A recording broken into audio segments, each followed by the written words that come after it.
London, 1852.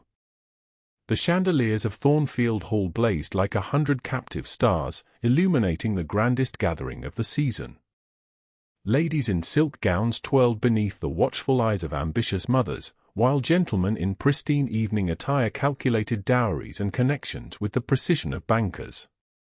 In the far corner of the ballroom, obscured by a large potted palm, Miss Juliet Knightley found temporary sanctuary. Her modest blue gown, sewn by her own hands, paled against the elaborate French creation surrounding her. She clutched a small leather volume of Tennyson's poetry, a shield against the scrutiny of society that she felt ill-equipped to bear. "I found your hiding place at last, Juliet," came the familiar voice of her cousin and hostess, Lady Eleanor Pembroke. "You cannot spend another ball concealed behind literature." Juliet closed her book reluctantly. "Books make better companions than most people, Ellie.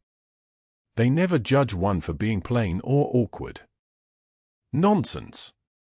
You're neither plain nor awkward, merely convinced you are." Eleanor's kind eyes softened. "Your father's passing has kept you in mourning clothes for 2 years, but you've emerged a butterfly, if only you'd recognize it. Butterflies attract attention. I prefer to remain unnoticed." Juliet smoothed her gown, remembering the modest inheritance that barely maintained their small townhouse where she and her mother now resided. Her father's unexpected death had left them genteel but poor, that precarious position of having a name but no fortune to maintain it. The daughter of a respected professor should hold her head higher, Eleanor insisted. "Your intellect alone distinguishes you." "Intellect is hardly a virtue sought in a wife," Juliet replied. "Besides, who would notice a bookish spinster of 24 when débutantes of 18 are paraded about?" Juliet had accepted her fate, to care for her ailing mother, perhaps secure a position as a governess or companion when necessity demanded, and find joy in the written word rather than society's approval. Love and marriage belong to beautiful, accomplished women, not to wallflowers who preferred libraries to ballrooms. Eleanor sighed dramatically. "You believe yourself invisible and unworthy of notice, but you're merely hiding. Now come, refreshments await, and I won't have you wilting here all evening."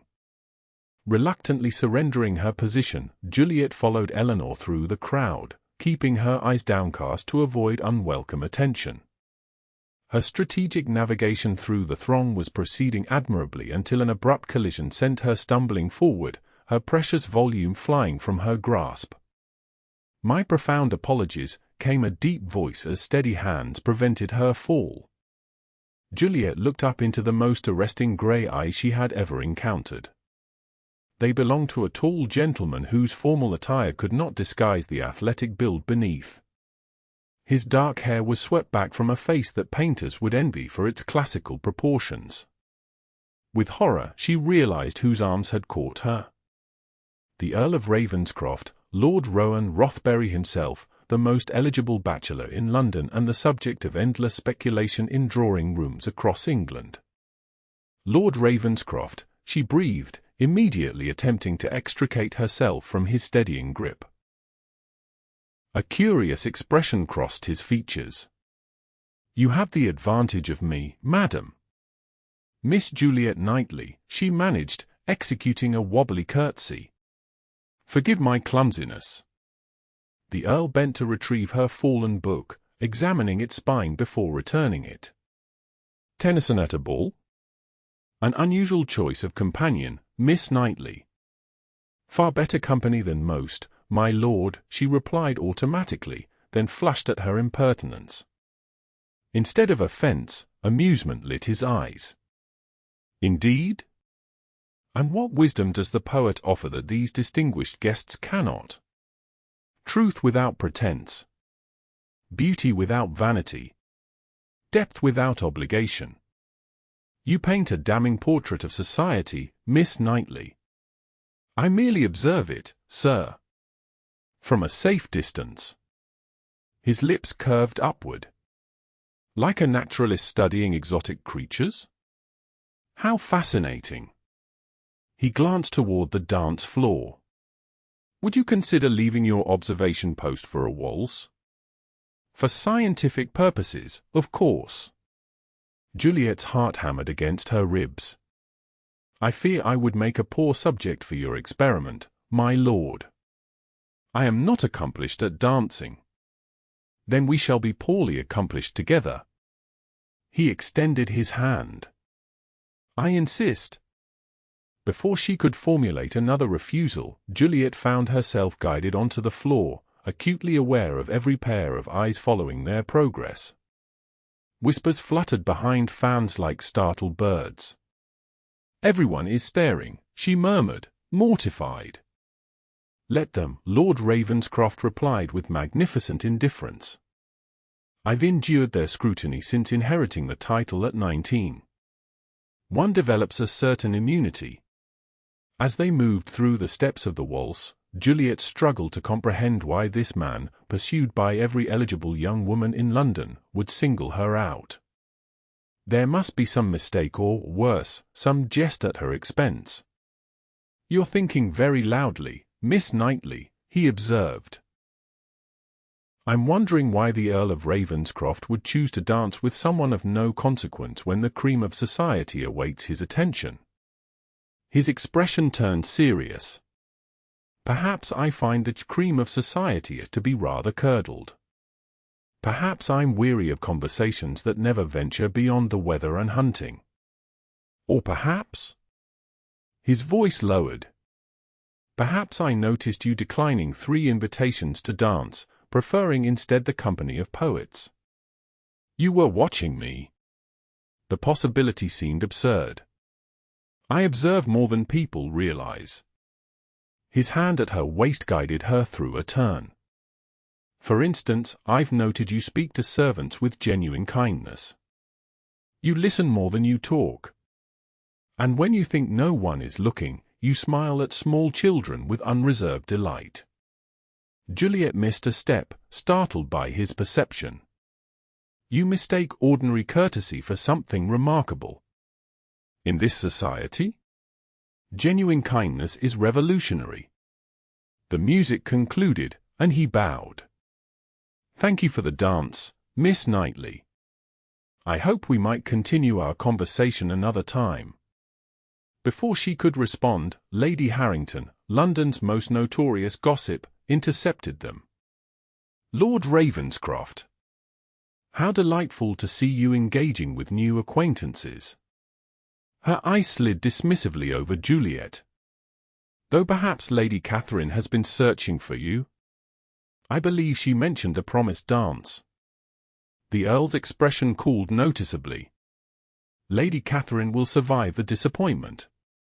Miss Knightley and I were discussing literature, a refreshing change from the usual topics. As he escorted Juliet back to Eleanor, she could feel Lady Harrington's speculative gaze burning into her back. You've made me conspicuous, my lord. I'll be the subject of conversation now. Would that be so terrible? He asked. For someone who has carefully cultivated invisibility? Yes. She clutched her book tighter. Good evening, Lord Ravenscroft. Later that night, as Eleanor's carriage returned them to the modest Knightley residence, her cousin's excitement bubbled over. The Earl of Ravenscroft. Dancing with you. The gossips will be feasting for days. Juliet leaned her head against the carriage window. It meant nothing. A momentary diversion for him, nothing more. Men like Ravenscroft don't seek momentary diversions with respectable young ladies, Eleanor countered. Besides, I've never seen him dance at any event this season. Please, Ellie. It was an anomaly, best forgotten. But London society did not forget. 3 days later, while Juliet was reading to her mother in their small parlour, their maid announced an unexpected visitor, Lord Ravenscroft himself, bearing an exquisite arrangement of blue irises. Mrs. Knightley, though frail from her long illness, straightened in her chair. The Earl of Ravenscroft in our humble home? What an honour, my lord. Rowan bowed elegantly. "The honor is mine, Mrs. Knightley. I hope you'll forgive my intrusion, but I discovered Miss Knightley left her bookmark at Thornfield Hall." He produced a simple ribbon marker. "I thought it might be missed." It was such a transparent excuse that Juliet nearly laughed. "How thoughtful, my lord, though I have several others." "I suspected as much, but it offered a reason to call." His candor was disarming. "I also hope to invite you both to a small exhibition of Turner's works at the National Gallery. A private viewing before it opens to the public." Mrs. Knightley's eyes lit up. "How wonderful!" Juliet's father was an admirer of Turner's work. She glanced meaningfully at her daughter. Juliet would be delighted to attend. "Mother, I couldn't possibly." "Nonsense. You've been cooped up with me too long. Lord Ravenscroft, she will accompany you, with a suitable chaperone, of course." And so began the most bewildering fortnight of Juliet's life. The gallery visit led to a carriage ride through Hyde Park, which preceded an invitation to the theatre with his sister, Lady Diana Rothbury. Each encounter left Juliet more confused than the last. "I don't understand your interest in me," she finally confessed as they strolled through Kew Gardens, Eleanor following at a discreet distance. "I bring no fortune, no connections of value. I'm neither a classic beauty nor accomplished in the arts that society values." Rowan stopped beside a flowering cherry tree. "Has it occurred to you that those might be precisely the qualities I find appealing? That perhaps I value substance over show? Intelligence over pretension?" "But you could have anyone," she protested. "That's exactly the problem." His expression darkened. "Since inheriting the earldom, I've been pursued not for myself, but for my title and fortune. Do you know what it's like to be valued solely for external factors beyond your control?" The irony wasn't lost on Juliet. "As a woman judged primarily by her appearance and connections? I might have some insight." He laughed, a genuine sound that transformed his face. "Touché, Miss Knightley. We are both victims of society's shallow assessments, albeit from opposite directions. The difference being that your burden comes with estates and influence, while mine offers only limitations. And yet you've created a rich inner life despite those limitations." His eyes held hers. "Your mind fascinates me. Your perspective challenges me. Your quiet compassion humbles me." His words threatened to crack the protective shell she'd built around her heart. "You idealize me, my lord." "I'm merely ordinary." "No," he said with unexpected vehemence. "You are extraordinary in your refusal to pander, to simper, to play the games that exhaust me. You are the first person in years who speaks to Rowan the man, not Ravenscroft the Earl." The moment hung between them, fragile as spun glass. Then reality intruded as they rounded a corner and encountered Lady Catherine Wilford with her mother. "Lord Ravenscroft." Lady Catherine's voice dripped with false sweetness. "What a delightful coincidence. And Miss Knightley, isn't it? How nice to see the Earl taking an interest in charitable cases." Juliet felt her face flame, but Rowan's expression turned glacial. "Lady Catherine, your ability to demonstrate precisely why I seek alternative company never fails to impress. Good day." He steered Juliet away, but the damage was done. The barb had struck its target, reinforcing her deepest fears, that she was an object of curiosity at best, pity at worst, but never truly worthy of a man like Ravenscroft. "You shouldn't antagonize someone of her standing on my account," Juliet said quietly. "Her standing exists only in her imagination and her mother's ambitions." His jaw was tight with anger. "Don't let her venom touch you." But she spoke the truth as society sees it. "I am a charitable case, a novelty that will soon lose its luster." Is that what you think of me? That I'm so shallow? I think you're kind, but misguided. The differences between us mean nothing to me, he finished firmly. But they meant everything to Juliet, who had long ago accepted her place in the world. A place that did not include being courted by earls. The encounter cast a shadow over their day, and Juliet retreated further into her protective shell. Despite Rowan's continued attentions, the books delivered to her door, the invitations to cultural events, the thoughtful conversations, she maintained a careful distance, convinced that their association could only end in heartbreak. Her resolve was tested a week later at the Marchioness of Westmoreland's musical evening. Juliet had declined to attend, but her mother insisted, saying, "You cannot hide forever, my dear." She had positioned herself near the refreshment table, observing from the periphery, when she overheard two ladies conversing behind a column. "The Earl's fascination with the Knightley girl is beyond comprehension," said one. "Perhaps it's a reaction to his mother's pressure to marry Lady Catherine." "More likely he's honoring some deathbed promise to her father," replied the other. "Professor Knightley tutored him at Oxford, you know. This attention is surely obligation, not genuine interest." The word struck Juliet like physical blows. Of course. It made perfect sense. Her father had indeed taught at Oxford before illness forced his retirement. This explanation aligned with everything she already believed, that she was unworthy of genuine romantic attention from someone of Rowan's standing. When he approached her later, his smile faded at her cool reception. "You're distant tonight," he observed. "Has something happened?" "Were you my father's student at Oxford?" she asked directly. Surprise registered on his face. "Yes, for 2 terms. He was brilliant, one of the finest minds I've encountered." "Why do you ask? Is that why you sought me out?" Some sense of obligation to his memory. Understanding dawned in his eyes, followed swiftly by anger. "You've been listening to gossip." "Is it merely gossip?" "It would explain your inexplicable interest in someone so far beneath your station." "Beneath my—" He stopped, taking a measured breath. "Come with me."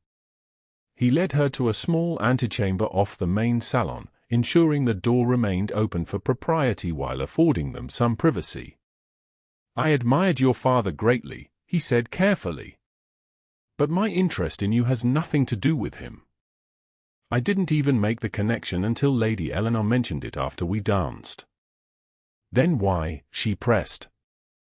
"Why single out someone so utterly unremarkable? Is that truly how you see yourself?" Frustration edged his voice. "Juliet, you shine with an inner light that makes the so-called diamonds of society look like cheap glass.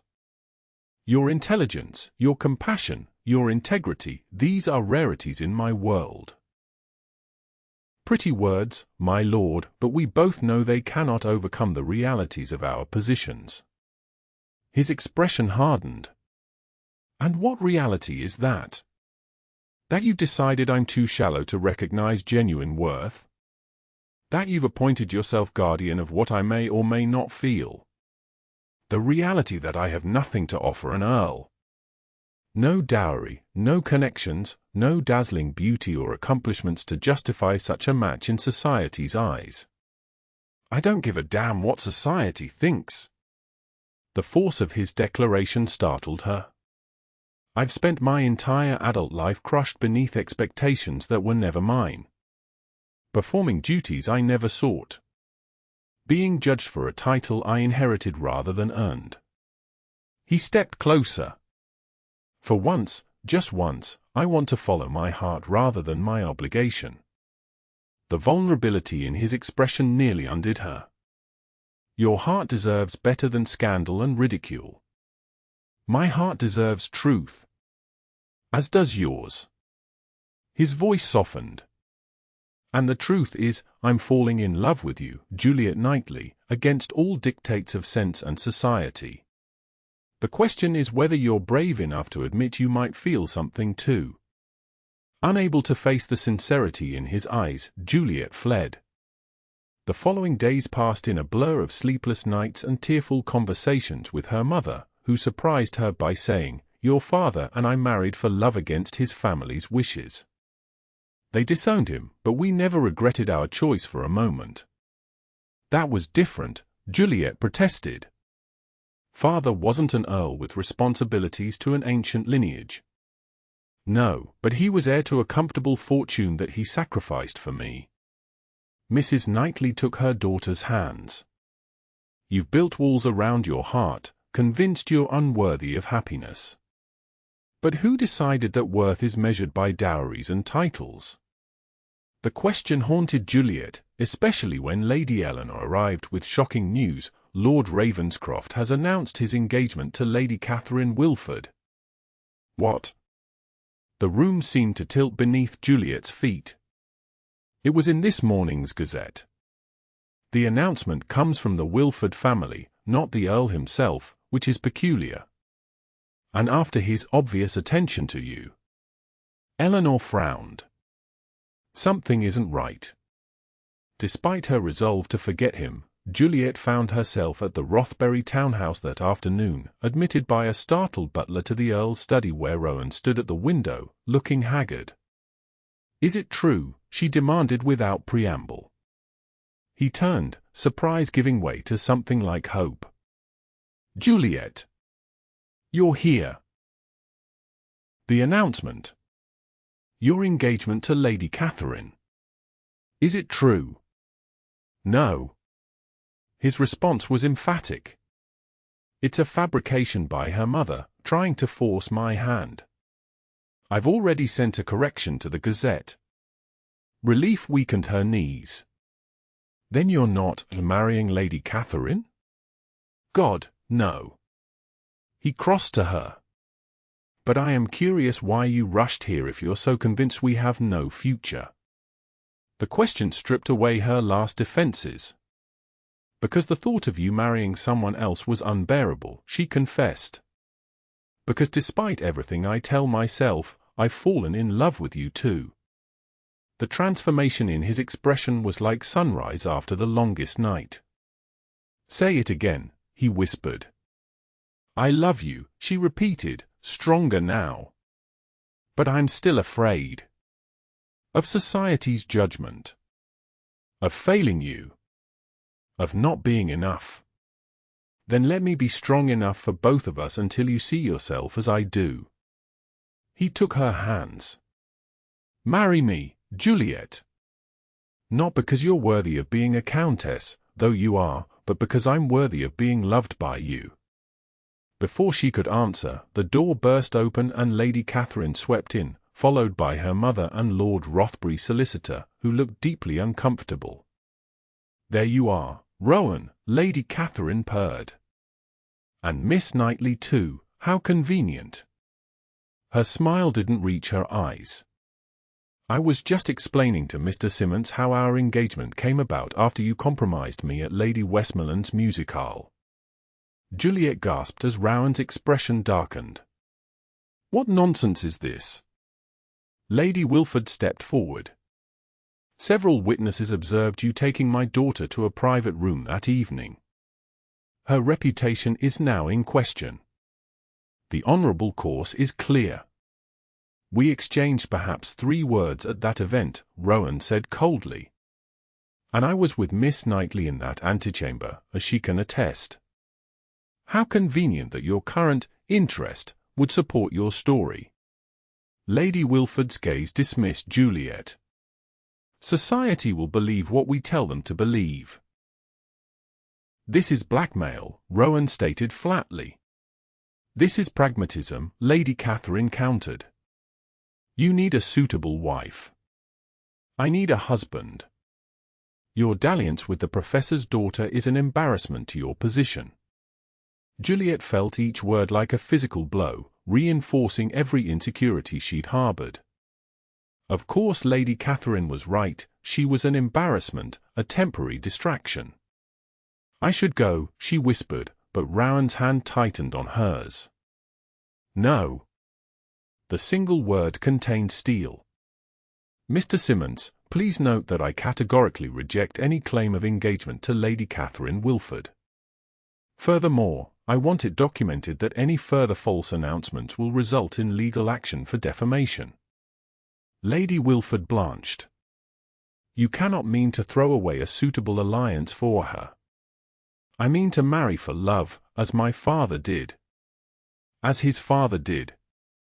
Rowan's voice was unwavering. And I love Juliet Knightley. Society will never accept her, Lady Catherine spat. Then society will adapt, as it always does when confronted with truth and determination. He turned to Juliet. That is, if she'll have me. The room fell silent, all eyes upon her. In that moment, Juliet saw with painful clarity the false belief that had limited her life, that she was somehow less valuable, less worthy of love and happiness because she lacked fortune or status. That her quiet nature made her invisible, her intellect made her unsuitable, her modest circumstances made her undesirable. But here stood a man who saw past all that to her true self, and found her worthy. Yes, she said, her voice growing stronger with each word. Yes, I will marry you, Rowan Rothbury, not because you're an earl, but because you're the man who found value in a wallflower when no one else bothered to look. Lady Catherine and her mother departed in frigid silence, leaving the solicitor to offer awkward congratulations before tactfully withdrawing. 6 months later, the Earl and Countess of Ravenscroft stood receiving guests at their first ball since their wedding. The grand ballroom of Ravenscroft House glittered with candlelight, reflecting off crystal and silk as London's elite arrived, some still scandalized, others pragmatically accepting, a few genuinely delighted by the match that had dominated gossip for months. Nervous? Rowan asked quietly, seeing Juliet's fingers tighten on her fan. Terrified, she admitted. But no longer hiding. He smiled, the private smile reserved only for her. No longer hiding behind books. Well, perhaps occasionally, she teased. Some habits are worth keeping. As they greeted their guests, Juliet caught her reflection in a gilded mirror across the room. The woman who gazed back, confident in her simple but elegant gown, head held high, eyes bright with happiness, was hardly recognizable as the wallflower who had once believed herself invisible. Lady Ravenscroft, came Lady Harrington's voice, sticky-sweet with false warmth. How adaptable you've proven to be in your new role. Juliet smiled serenely. Not adaptable, Lady Harrington, authentic. The role adapted to me rather than the reverse. Beside her, Rowan squeezed her hand in silent approval. Later, as they waltzed together beneath the chandeliers, he whispered, "Happy, my love." Juliet considered the journey that had brought her here, from hiding in shadows to standing in light, from believing herself unworthy to accepting love as her due. Transformed, she answered truthfully. You saw me when I was invisible even to myself. You were never invisible, he corrected gently. Just waiting for someone to look past the covers to read the story within. And in that moment, surrounded by the society that had once intimidated her, Juliet knew the truth, that the quiet wallflower with her books had possessed worth and beauty all along. She had simply needed the courage to believe it herself.